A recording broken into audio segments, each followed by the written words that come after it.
Coucou tout le monde. Alors aujourd'hui j'avais envie de faire une vidéo pour répondre aux questions de, si je me souviens bien, c'est Estelle de Moulins ou quelque chose comme ça, qui m'avait laissé un commentaire ou plusieurs commentaires avec pas mal de questions sur ma page. Et j'ai mis du temps avant de pouvoir y répondre et j'ai depuis un moment envie d'y répondre et j'ai pas eu le temps, donc là je prends le temps. Voilà. Alors, il y en a, je crois qu'il y en a une vingtaine. Donc du coup, bah, je vais essayer d'y répondre du mieux que je peux. Et voilà.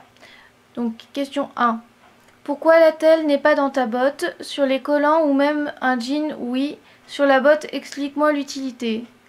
Alors tout simplement, la telle quand je la mets, donc c'est sur la jambe gauche. Si je la mets dans la botte ne ferme plus. Donc à un moment donné, j'ai pas tellement le choix.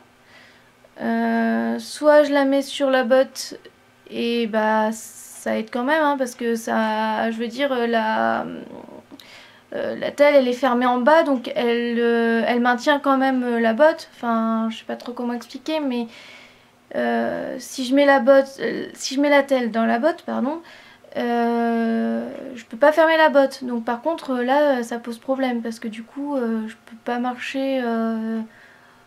Enfin ça devient difficile de marcher.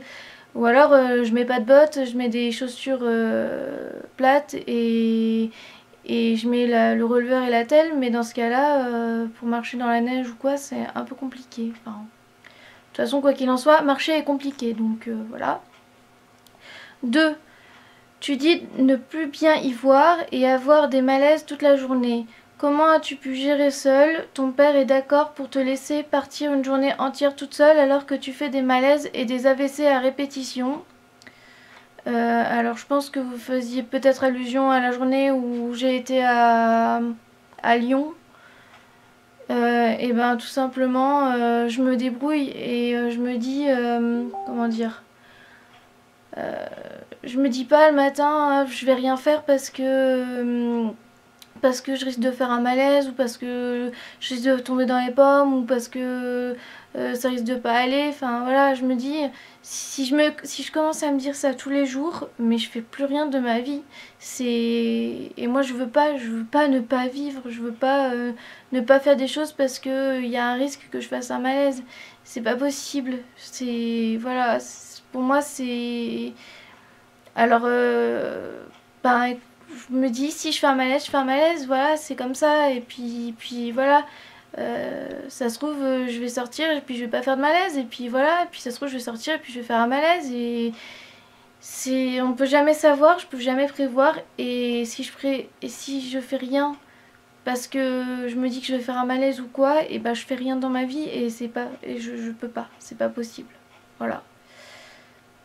Et quant à mon papa, bah non, forcément, il est inquiet. Et forcément, à chaque fois que je pars, à chaque fois que je sors, il se dit qu'il va me retrouver à l'hôpital. Et en même temps, il a un peu raison parce que c'est souvent qu'il me récupère quand même à l'hôpital. Mais en même temps, ben, j'ai 20 ans. Enfin, 19 ans, bientôt 20 ans. Bah, il me laisse quand même... Enfin, voilà, je veux dire... je lui laisse pas tellement le choix. Mais c'est vrai qu'il est inquiet, on s'envoie des messages, je lui dis comment ça va, enfin voilà, c'est... Voilà. Ensuite, 3.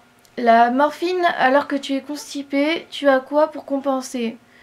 Alors je vois pas trop le rapport entre la morphine et être constipé, enfin si forcément la morphine ça constipe, d'accord, mais c'est parce qu'on est constipé qu'on devrait pas avoir de morphine, ça par contre j'ai du mal à comprendre votre raisonnement. Forcément j'ai des médicaments pour compenser parce que déjà avant de prendre la morphine j'étais constipée. Donc forcément je prends de la morphine ça aide pas. Enfin ça n'arrange pas les choses. Mais c'est pas parce que je prends de. Enfin c'est pas parce qu'on est constipé qu'on peut pas prendre de la morphine. Et du coup oui j'ai des médicaments mais que j'avais déjà bien avant de prendre de la morphine. Et c'est du Movicol. Avant j'avais du Forlax mais on a changé, maintenant je prends du Movicol. J'avais de l'éductile et maintenant j'ai de l'Importal. je prenais du... J'ai eu beaucoup de médicaments pour la constipation, donc j'ai eu du Normacol, j'ai eu du Spagulax maintenant. Enfin non, j'ai eu, et maintenant, à l'heure d'aujourd'hui, là, donc je prends du Movicol, non, plus du Spagulax, de l'Importal, de l'Eductil en cas de besoin et du Normacol en cas de besoin. Mais tous les jours c'est du Movicol et de l'Importal. Ensuite, as-tu un dossier à la MDPH? Raconte-moi comment ça s'est passé. Tu n'as pas eu trop de difficultés. Ils t'ont accordé quelle aide? Alors, oui, j'ai un dossier à la MDPH.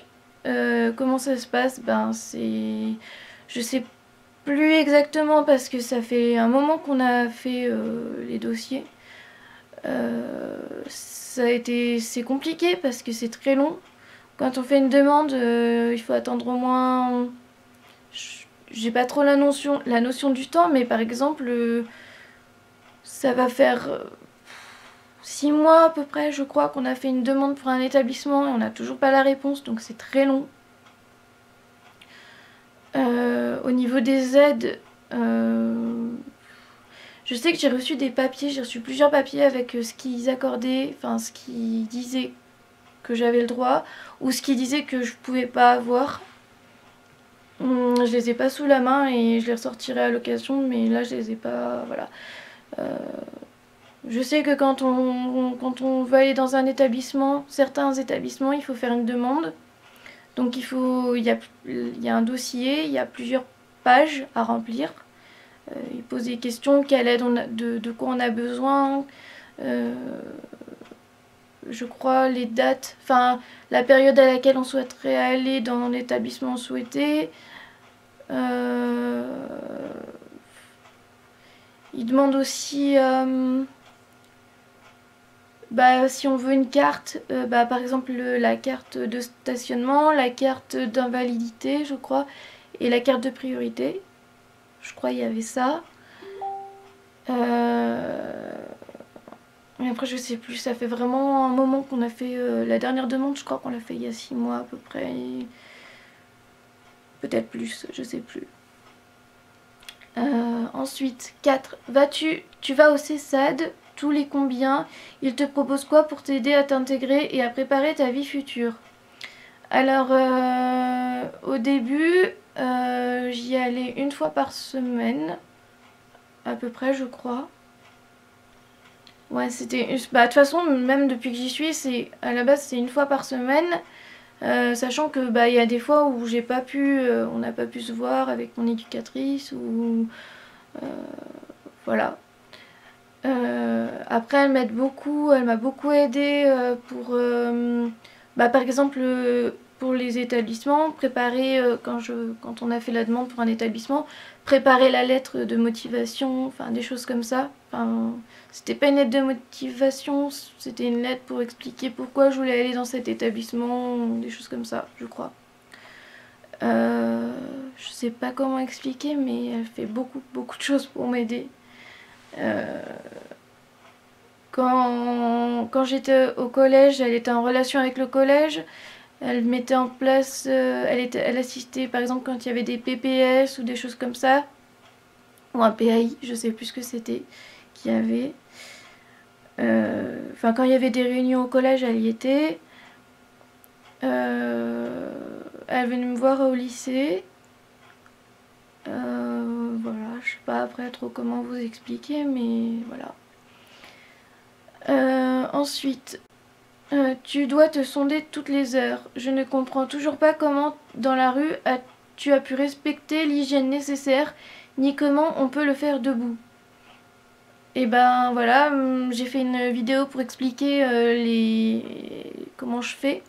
Donc la vidéo que j'ai fait pour expliquer les sondages, je me suis mise en situation puisque j'étais filmée, donc c'est comme si j'étais dehors dans la rue, donc j'avais une couverture sur moi, enfin une couverture, un plaid, que j'ai pas forcément dans la rue, mais dans la rue je mets mon anorak sur moi, que j'attache derrière.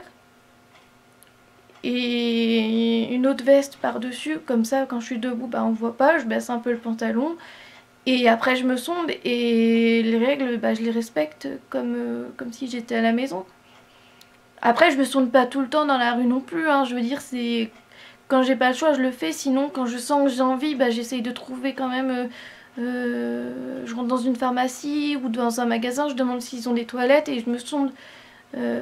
Quand je le fais dans la rue, c'est vraiment que j'ai pas le choix et qu'il n'y a rien d'autre à proximité qui puisse.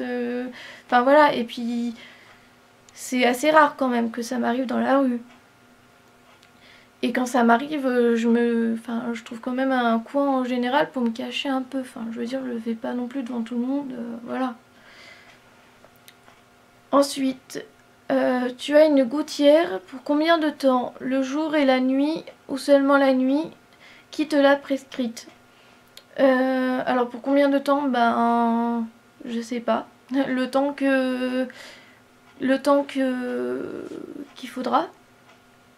Le jour ou la nuit, bah c'est la nuit. Je la mets toutes les nuits et je la mets aussi la journée quand je suis au repos en fait. Donc bah ça dépend des jours, hein. Je la mets pas tout le temps, tous les jours, mais en tout cas je la mets toutes les nuits.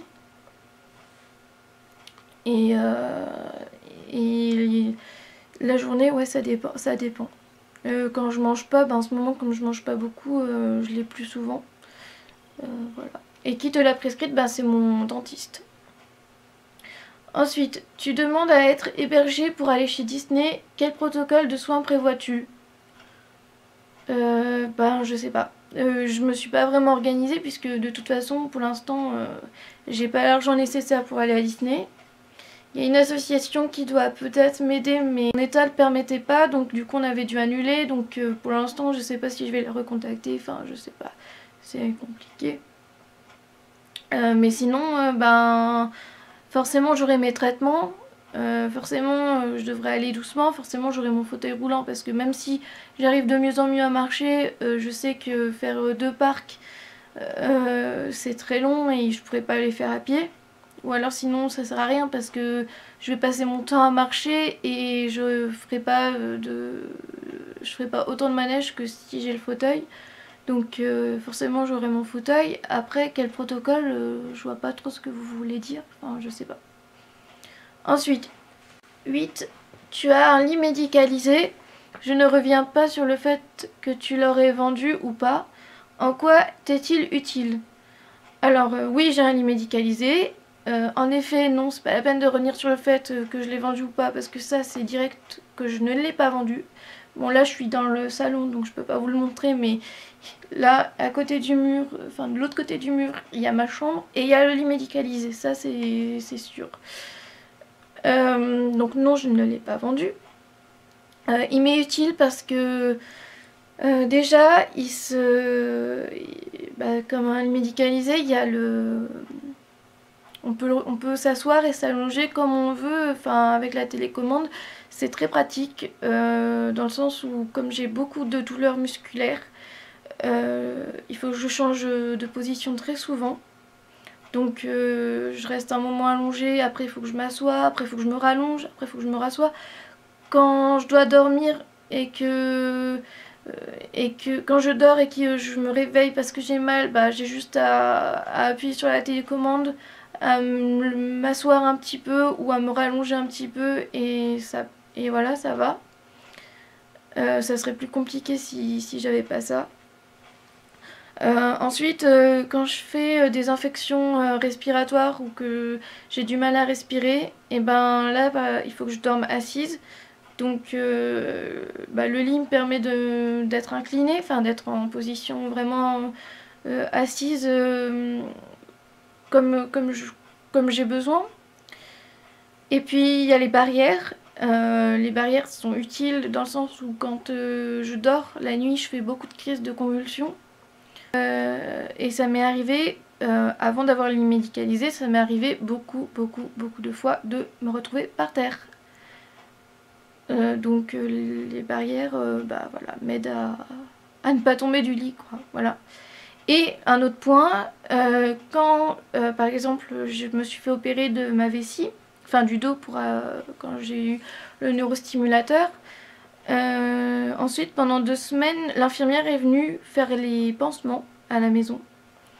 Et si j'avais pas eu le lit médicalisé, ben la pauvre infirmière elle se serait vraiment cassé le dos. À devoir se baisser, faire le pansement et tout. Alors que là, bah, elle avait juste à remonter le lit à sa hauteur. Elle faisait le pansement, après elle me remettait à la hauteur où j'étais. Et voilà, c'est aussi pour monter et descendre le lit. Quand je suis alitée, que je peux pas bouger, bah, que je pouvais pas bouger parce que faut pas oublier que j'étais paralysée, que je pouvais pas bouger le côté gauche, que je pouvais pas parler, je pouvais rien faire. Quand mon papa m'aidait aussi, quand il me faisait la toilette, que voilà, et ben c'était très pratique d'avoir le lit qui montait parce que sinon je sais pas trop comment on aurait fait. Donc voilà. Ensuite, 9. Quand tu es parti avec le SAMU et ton sarcophage, où étais-tu? Le lit est un lit normal et la pièce n'est pas la même. Pourquoi quand tu es chez ta grand-mère tu mets des photos avec ce fameux lit et maintenant tu dis que c'est ça ta chambre? Alors, je pense que vous êtes un peu emmêlés les pinceaux dans votre question, mais en même temps il y a de quoi. Je comprends que c'est pas forcément facile de tout suivre. Donc des fois je suis chez ma mamie et des fois je suis chez moi. Quand je suis partie dans mon sarcophage, comme vous dites, c'était pas un sarcophage, c'était un matelas coquille.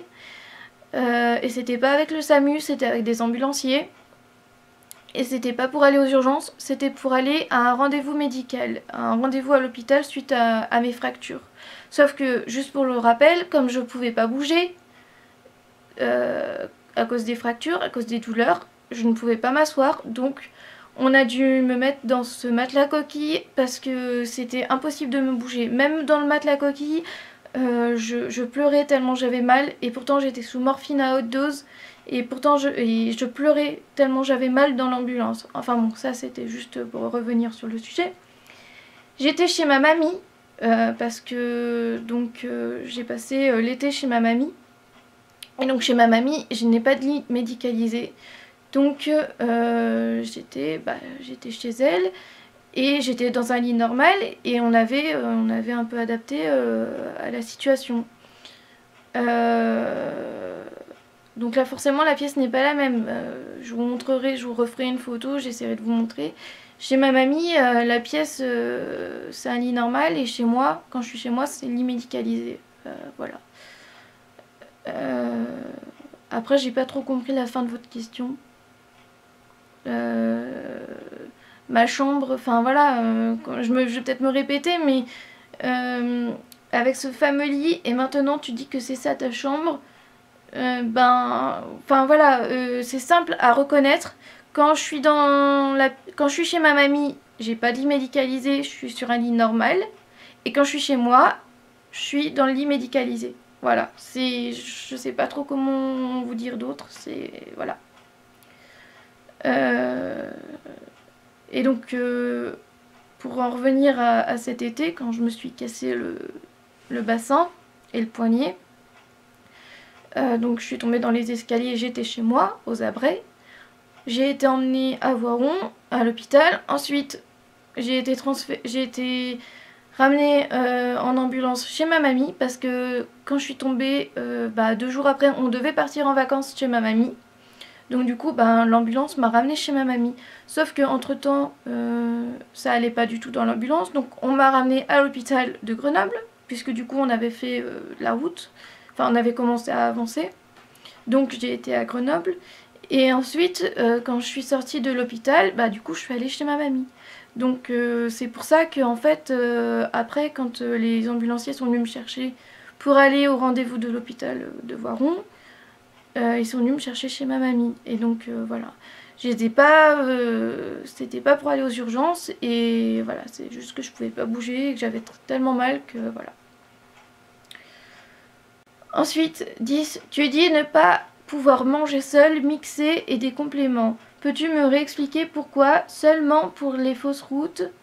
quel suivi as-tu pour ça? Niveau équilibre alimentaire et niveau fausse route, as-tu une rééducation avec qui? Oula. Alors, tu dis ne pas pouvoir manger seul, mixé et des compléments. Oui, donc je mange mixé. Enfin, je mangeais mixé parce que maintenant ça a encore évolué et maintenant je ne peux plus manger. Enfin, ça dépend des moments, mais c'est très compliqué pour moi de manger. Pourquoi? Alors, il y a plusieurs raisons. Il y a les fausses routes déjà, donc oui, je fais des fausses routes. Mais il y a aussi quand j'avale, donc j'ai des problèmes de déglutition, donc j'ai du mal à avaler. Ça me fait un goût de métal dans la bouche et du coup ça me donne des nausées, mais vraiment des nausées. Je vomis beaucoup. Dès que je mange, je vomis en fait. Et ensuite, j'ai mal au ventre pendant des heures. C'est simple, je mange un yaourt ou je mange, je sais pas moi, 3 cuillères de purée. Et ben j'ai mal au ventre pendant au moins 2-3 heures. C'est horrible. Et c'est pas des petits maux de ventre, hein, c'est vraiment des gros maux de ventre. Voilà. Donc du coup forcément j'appréhende de manger parce que forcément du coup quand je me dis quand je mange je vais avoir mal au ventre, donc forcément j'ai pas envie de manger. Ensuite dès que je mange, dès que j'ai un aliment dans la bouche, ça me donne envie de vomir. Donc c'est pas du tout agréable de manger. Et puis après il y a ça me fait mal ici parce que j'ai une dysphagie œsophagienne, donc ça me fait mal tout là quand ça passe. Et des problèmes, et je m'étouffe, donc forcément manger pour moi c'est très compliqué. Même quand je ne mange pas, ça m'arrive de m'étouffer avec ma salive, juste en avalant ma salive comme ça, enfin voilà. Quel suivi as-tu pour ça? Bah du coup je suis suivie par un gastro-entérologue et on est en train de voir, l'année dernière j'ai eu une sonde gastrique à cause de ça. Ensuite ça allait un petit peu mieux, donc on avait pu enlever la sonde gastrique. Là ça fait quelques semaines, quelques mois même que ça va de moins en moins bien au niveau alimentaire. Donc quand ça va pas, je suis emmenée à l'hôpital et on me fait des perfusions d'hydratation et on me met des nutriments et voilà. Sinon je voyais un orthophoniste pour ça quand j'étais petite parce que ça fait très longtemps que j'ai des problèmes alimentaires. Donc je voyais une orthophoniste mais pour l'instant j'en vois plus. Et voilà. Ensuite, question 11. Tu dis que quand tu fais un malaise, tu dors parfois 2, parfois 4 heures après. Comment t'étais-tu organisé pour dimanche si tu avais dû dormir ou si tu vas à Disney? Être malade ne doit sûrement pas t'obliger à rester cloîtré. C'est important de sortir, de voir des gens, de prendre l'air. Mais tu dis ne plus être scolarisé à cause de ça. Tu n'as pas trouvé comment t'organiser. Alors, j'en reviens un peu à ce que je disais au début, hein. Comment je m'étais organisée pour dimanche si j'avais dû dormir. On parle bien du dimanche où il y avait le lâcher de ballon pour Léa. Ça, je pense que ça doit être ça. Je m'étais pas vraiment organisée, enfin je veux dire, j'avais trouvé le covoiturage, je prenais le covoiturage, ensuite j'allais au lâcher de ballon et ensuite finalement la journée s'est finie avec des amis, enfin avec des personnes formidables que j'ai rencontrées et ensuite j'ai passé la fin de la journée avec eux et voilà, c'était pas prévu et voilà, j'ai eu de la chance de pas faire de malaise, j'ai eu de la chance que ça se passe à peu près bien même si j'étais très fatiguée. Ça aurait pu ne pas du tout se passer comme ça.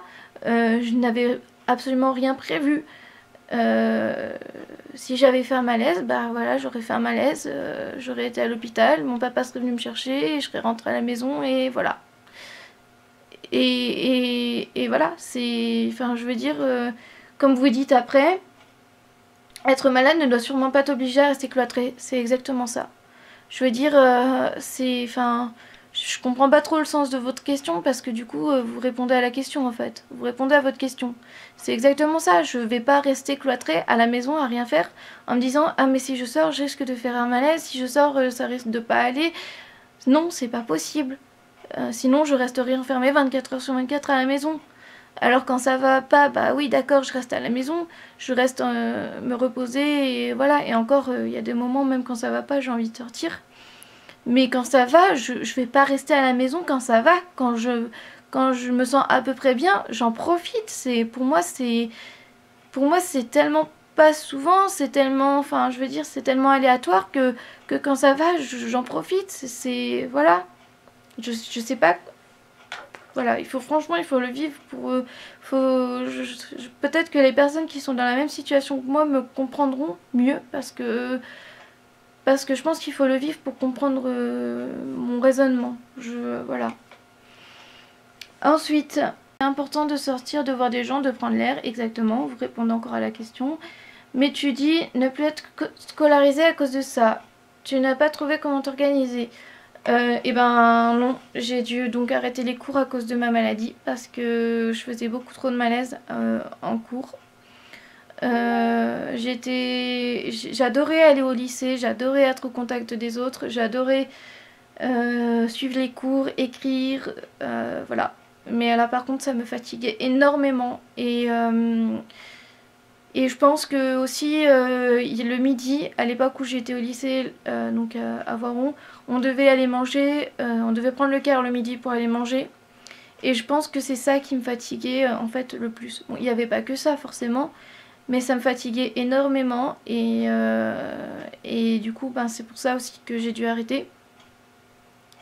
Malheureusement là, de toute façon je ne pouvais plus suivre vraiment les cours parce que je ne peux plus apprendre, je ne retiens plus les cours, je n'arrive plus à retenir les leçons, à apprendre, donc les contrôles pour moi c'était très angoissant parce que du coup je n'arrivais pas à apprendre. Bon, les professeurs étaient très compréhensifs mais c'était compliqué. Et maintenant, reprendre les cours maintenant, bah, ça voudrait dire à domicile, donc à la maison, toute seule. Et j'ai déjà essayé et ça n'a pas été... C'était pas possible. Pour l'instant, c'est pas possible. C'est vrai que j'aimerais beaucoup pouvoir reprendre les études, ça c'est sûr. Pouvoir, pas les études forcément, mais faire une formation, pour faire le métier que j'aimerais faire, pour pouvoir travailler avec les enfants malades, les enfants en difficulté. Voilà. Enfin, quand je dis les enfants malades, parce que j'aimerais beaucoup travailler à l'hôpital avec les enfants, mais après, par exemple, travailler avec les enfants malades à l'école, par exemple, les enfants handicapés, être AVS, ça me plairait aussi. Enfin, voilà, il y a un grand domaine du moment que je suis avec les enfants en difficulté, ou voilà, ce serait vraiment pour moi important. Après, je sais pas. Ça va dépendre voilà, de ma maladie. Comment ça va évoluer, voilà. Ouf, j'ai beaucoup parlé. Bah voilà, pour l'instant, bah, je suis à la maison et pour l'instant, je fais pas grand chose de mes journées. Et c'est très pesant. Je vous assure que c'est très pesant pour moi de ne rien faire. Enfin bon. Ensuite, tu étais en réanimation une fois, mais tu es sortie même pas 24 heures après. Je me trompe, la réa ambulatoire, je ne connais pas. Ah, c'est drôle. Bien sûr que non, la réa ambulatoire, je ne pense pas que ça existe. Voilà, je suis pas une pro non plus, donc je sais pas. Mais je suis sortie 24 heures après. Oui, bah oui, c'est possible. Je pense que c'est possible puisque je l'ai fait. Enfin, puisque moi je suis sortie de l'hôpital. Donc je suis arrivée, je ne sais plus pourquoi c'était exactement, mais je pense que c'était pour un état de mal épileptique puisque je ne vois que ça. Pour les raisons pour lesquelles j'ai été en réanimation, c'était, je pense, que pour ça. Donc j'y étais plusieurs fois, hein, je me suis retrouvée plusieurs fois en réanimation. Après, être sortie 24 heures après, ben, je pense que ça dépend de l'état dans lequel on se trouve. Peut-être que j'ai bien réagi au traitement qu'on m'a donné contre les crises. Peut-être que on a pu me débrancher du respirateur rapidement. Peut-être que voilà, il y a eu un ensemble de choses qui ont fait que ben enfin je sais pas.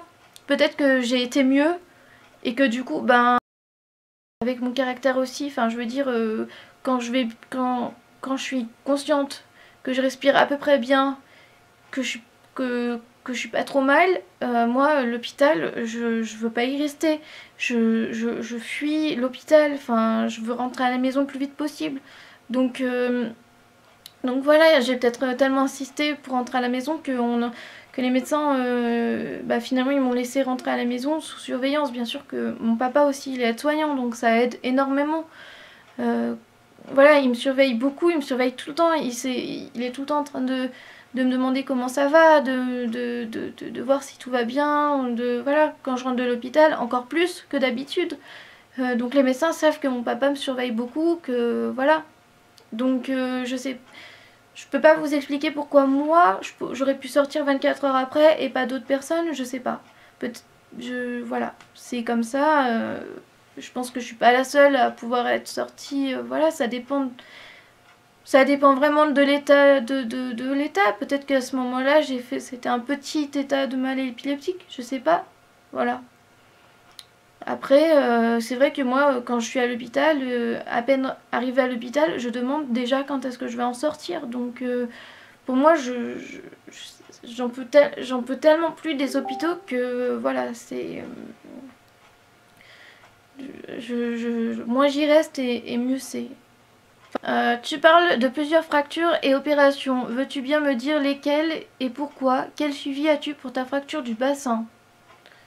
Alors, de plusieurs fractures et opérations. Alors, une fracture au poignet. J'ai eu une fracture au bassin. Et j'ai eu des contusions à la hanche. Enfin, c'était pas une fracture à la hanche, c'était des contusions, mais c'était assez douloureux. Voilà, donc j'ai eu une fracture au bassin et une fracture à la hanche. N'importe quoi. Une fracture au bassin et une fracture au poignet. Je suis fatiguée.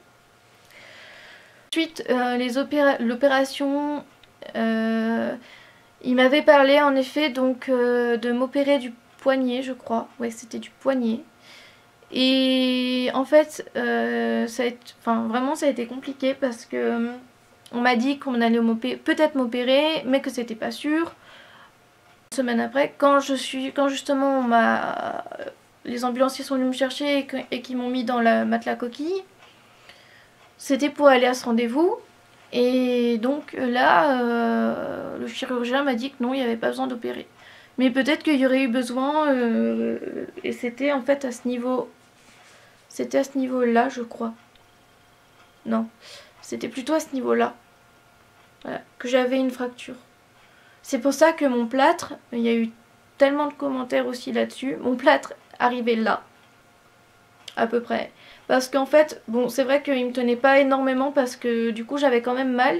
Mais c'était pas vraiment une fracture du poignet, c'était une fracture de la main. Et c'est ici que j'avais très mal surtout. Donc voilà.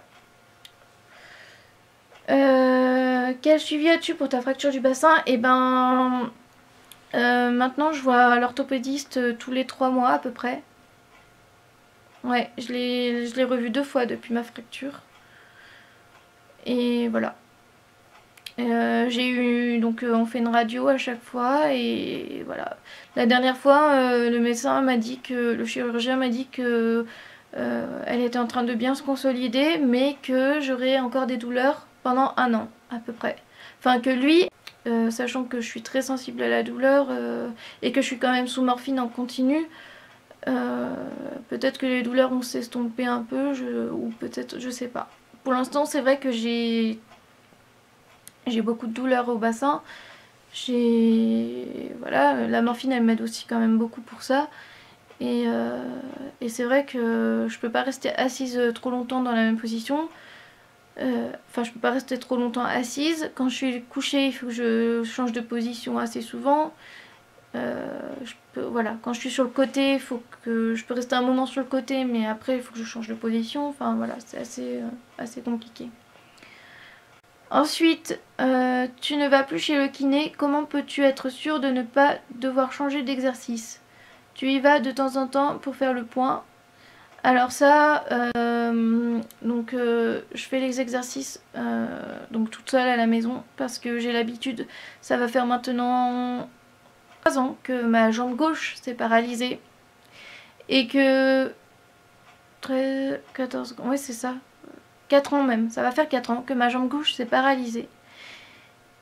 Et que depuis, j'ai enchaîné les centres de rééducation, les hospitalisations, hospitalisation de jour, hospitalisation complète, les séances chez le kiné, voilà, ça fait 4 ans que, voilà. Ensuite, il y a eu, ma jambe allait mieux, puis c'est mes 2 jambes qui se sont mises à plus fonctionner correctement, et donc ça fait 4 ans, et donc depuis 4 ans, j'ai l'habitude, j'ai pris l'habitude, je connais les exercices par cœur, je sais comment mon corps réagit, comment je réagis aux exercices, comment je réagis à la douleur, comment je réagis par exemple quand je travaille trop, ce que ça va me faire, enfin voilà. Donc maintenant j'ai l'habitude et je sais que quand je progresse un petit peu, et ben je peux changer d'exercice, passer à quelque chose de plus fort, enfin de plus intense, ou voilà. Quand je suis fatiguée, bah, j'adapte, je fais un petit peu moins. Je fais des exercices tous les jours, hein. Tous les jours. Quel que soit mon état, je fais des exercices tous les jours. Mais j'adapte. Quand je suis trop fatiguée, ben, je fais quand même des exercices, mais adaptés à mon niveau de fatigue. Quand ça va, et ben, je fais des exercices un peu plus poussés. Quand j'ai mal, je fais quand même des exercices, mais un petit peu moins fort. Quand j'ai pas trop mal, et ben, j'en profite pour aller un peu plus fort. Enfin voilà, c'est vraiment, c'est au jour le jour, et c'est vraiment, voilà. C'est là par exemple, ça fait 2-3 semaines que j'utilise presque pas le fauteuil. Bon là je l'ai utilisé ces derniers jours parce que j'ai eu un petit accident de béquille, mais sinon ça fait quelques semaines que j'utilise presque pas le fauteuil. Et parce que pour l'instant ça va à peu près. Et quand je sens que bah, ça va pas, bah, j'utilise le fauteuil ou je marche un peu moins, et voilà. Pour moi, c'est voilà, c'est vraiment j'adapte en fonction de mon état, en fonction de voilà. Sur certains forums, tu parles de harcèlement scolaire et sur d'autres, tu parles de tomber enceinte. Est-ce vrai ou bien tu as écrit ça pour te faire remarquer? Alors, oui, j'ai parlé de harcèlement scolaire parce que j'en parlerai dans une autre vidéo, parce que si je commence à parler du harcèlement scolaire maintenant, ça va prendre encore, j'en suis déjà à 42 minutes, ça va prendre encore 2 heures. Donc j'en parlerai une autre fois, mais oui, j'ai été harcelée au lycée, au collège, à l'école, en primaire. Enfin voilà, pendant toute ma scolarité, j'ai été harcelée. Et à un moment, j'en pouvais tellement plus que ben, j'ai cherché de l'aide, et j'ai trouvé sur internet des forums où en parler, et donc je me suis dit que si j'en parlais, on pourrait peut-être m'aider, on pourrait peut-être me conseiller. À l'époque, j'étais plus jeune, et voilà. Et donc du coup, oui, j'ai mis des choses, j'ai parlé, j'ai essayé de demander de l'aide, et voilà. Après, je sais plus. Et bah oui, il m'est passé dans la tête l'esprit de tomber enceinte. J'avais une envie d'avoir un bébé. J'avais envie je sais pas, d'être maman, d'avoir un bébé, et j'ai toujours cette envie, et j'ai toujours envie voilà, d'être maman. Et du coup, et ben, c'est bête, mais c'est bête parce que je savais comment faire. Le seul truc, c'est que ben, j'avais pas de petite amie, et voilà. Donc, et je sais pas, je sais pas vraiment qu'est-ce qui m'est passé par la tête pour aller mettre sur un forum comment tomber enceinte, alors que je savais pertinemment comment tomber enceinte, mais voilà, je sais pas. Tu parles de scarification quotidienne, notamment au visage, mais à part des marques légères à un bras, je ne vois rien. Quelle prise en charge as-tu eu à l'époque? Alors, à part des marques légères à un bras, je ne vois rien. Et ben, je suis contente qu'on voit rien sur les photos. Et pourtant, Dieu sait que moi, je les vois, les traces. Et maintenant, elles sont là à vie. Et malheureusement, et ben, je pourrai jamais les effacer. Et aujourd'hui, je le regrette bien. Je le regrette parce que à l'époque, on m'a prévenu, on m'a dit que on m'a dit que les cicatrices ne partiraient jamais et tout, et moi je me disais mais c'est pas grave et tout, et à l'époque j'étais tellement mal que je m'en foutais en fait, je me scarifiais et voilà, et aujourd'hui ben j'en suis vraiment pas fière et j'en ai honte, enfin c'est pas que j'en ai honte parce que bon à l'époque j'étais mal et je me dis que si j'ai fait ça c'était pas pour rien et voilà, donc je sais faut pas en avoir honte, j'ai pas honte de ce que j'ai fait, mais maintenant quand je vois l'état de mes bras, et ben je me trouve bête d'avoir fait ça. Enfin voilà, je sais pas comment dire. Je sais que, étant passé par là, je sais que quand on le fait, c'est qu'on va vraiment pas bien. Et que quand on le fait, ben sur le moment, ça nous fait du bien. Et voilà, je sais pas trop comment vous expliquer, mais voilà, du coup, ben voilà. On les voit peut-être pas bien sur la vidéo. Non, en fait, vous verrez rien. Vous verrez rien, mais moi je les vois très bien. J'en ai là, là, il y en a une. Là, il y en a. Et elles sont pas légères, hein. Elles sont vraiment pas légères. J'en ai là aussi. J'en ai de partout. Enfin, j'en ai vraiment. Voilà. Et au visage, c'est pas des scarifications. J'ai au visage, j'en ai une cicatrice qui est là. Et là, c'est quand j'ai fait une crise de convulsion. Que je suis tombée dans. J'étais au camping, je suis tombée dans des cailloux.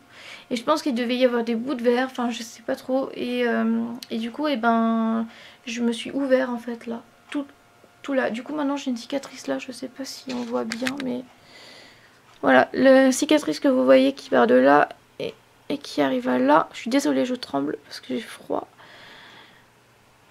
Voilà, je sais pas si vous voyez. Et ben voilà, c'est un bout de verre, je pense. Et c'est à cause d'une crise de convulsion. Voilà, mais sinon mes cicatrices de mes bras, et ben, sont là. Et je peux vous dire que moi, je les vois. Je les vois et les autres aussi les voient quand je suis en t-shirt. Et c'est vraiment pas marrant.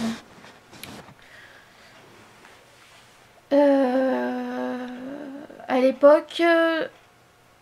Donc ouais, à part des marques légères à un bras, je ne vois rien. Donc en même temps, c'est sûr que quand je fais des photos, je vais pas aller vous montrer exprès mes cicatrices de scarification que j'ai fait quand j'avais 14 ans. Hein. Ça c'est... Voilà, donc elles sont pas légères. Vous avez pas vu forcément mes deux bras en même temps. Enfin voilà.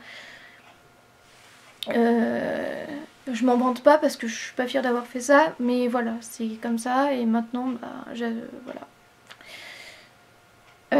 Quelle prise en charge j'ai eu à l'époque? Et ben à l'époque j'ai vu, je voyais un psychiatre de toute façon et j'ai fini par faire une tentative de suicide, donc j'ai été hospitalisée en hôpital psychiatrique enfin en hôpital psychiatrique, dans un service psychiatrique euh, pour adolescents et je veux dire j'en ai pas honte, hein, j'en parle, voilà c'est pas une honte voilà d'avoir un moment besoin d'aide et puis j'avais des raisons et voilà, j'allais pas bien du tout et du coup et donc oui j'ai été en hôpital en psychiatrie pendant quelques temps, 2 semaines, 3 semaines, je sais plus, et voilà, ben c'était tout, il y avait que ça comme question enfin en tout cas pour Estelle, il y avait que ça, je crois. Et voilà, si j'espère que cette vidéo vous aura un peu éclairé sur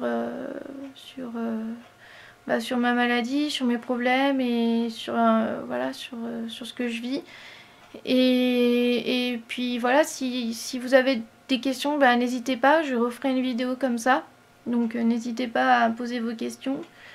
Quand je réponds pas aux questions ou aux commentaires, c'est pas que je veux pas y répondre, c'est pas que je veux pas, que je veux cacher la question ou que voilà, c'est juste que alors des fois déjà quand on me pose la question insigneusement en se disant que de toute façon quoi que je réponde je mens machin, c'est sûr que c'est pas la peine.